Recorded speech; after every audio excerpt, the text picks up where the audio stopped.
Patrick Zaki, and political prisoners in Egypt. Patrick is a 28-year-old political activist from Egypt. Patrick is also a student. In August 2019, he went to Bologna, Italy to start a course in gender and women's studies. On 7th of February 2020, Patrick was abducted by Egyptian state security forces from Cairo airport. He was going back to Egypt for a vacation to visit his family and friends. Since then, he is in pre-trial detention. This means he was imprisoned without being subject to a trial or judged guilty. In Italy and other European countries, thousands of people demonstrated for Patrick to be liberated, until now to no avail.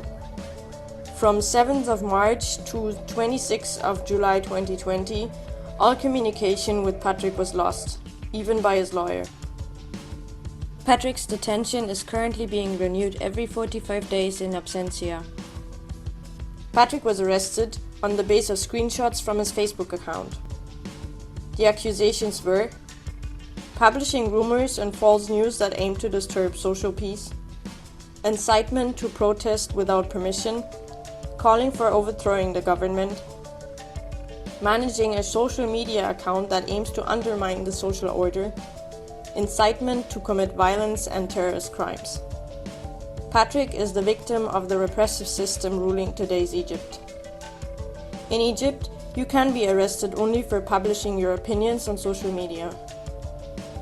In 2018, the government issued a new cybercrime law which allows them to imprison anyone just for publishing online content. The law also blocks websites of international organizations such as Human Rights Watch and the few remaining independent media in Egypt, like Mara Masr. Patrick is not the only one facing detention for expressing their political opinion. There are over 60,000 political prisoners in Egypt today. Some of them get to the news, the majority does not. Many of them are in pre-trial detention, sometimes even without any charges. The pre-trial detention can last 150 days, but the judges can renew it up to 2 years. Since the coup d'etat of General al-Sisi in 2013, hundreds of people forcibly disappeared without even being arrested. Only some of them reappear after days or months in detention camps or security services offices. The conditions in Egyptian prisons are horrific. People are systematically tortured and abused. Their basic human rights are simply denied. In many cases, they do not have access to any kind of medical care. Many are left to die while still in detention.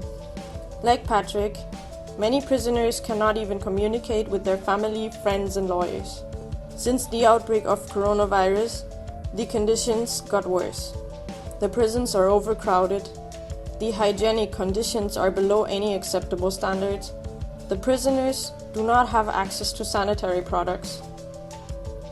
Despite the systematic human rights violations, Europe keeps a normal relationship with Egypt. After 2011, Germany sold 2 submarines to Egypt for over 1.8 billion euros. In 2017, Germany extended the cooperation between the German police and Egypt's security services. In 2018, al-Sisi was welcomed in Berlin by Angela Merkel. In 2019, Germany and Egypt traded for an amount of 4.5 billion euro. Germany is the second largest trading partner of Egypt. Egypt is the second biggest importer of German arms. Italy is also one of the biggest arms exporters to Egypt. And this despite the killing of Giulio Regeni in 2015. Recently, Italy started the procedure to sell 2 military vessels to Egypt. Because of the pressure on the Italian authorities, the deal was postponed. Europe is an open supporter of the Egyptian regime, economically and politically, and thus it is complicit with its crimes. Now it is the time to do something. European leaders should be held accountable. Only pressure from below can change this. Freedom for all political prisoners in Egypt.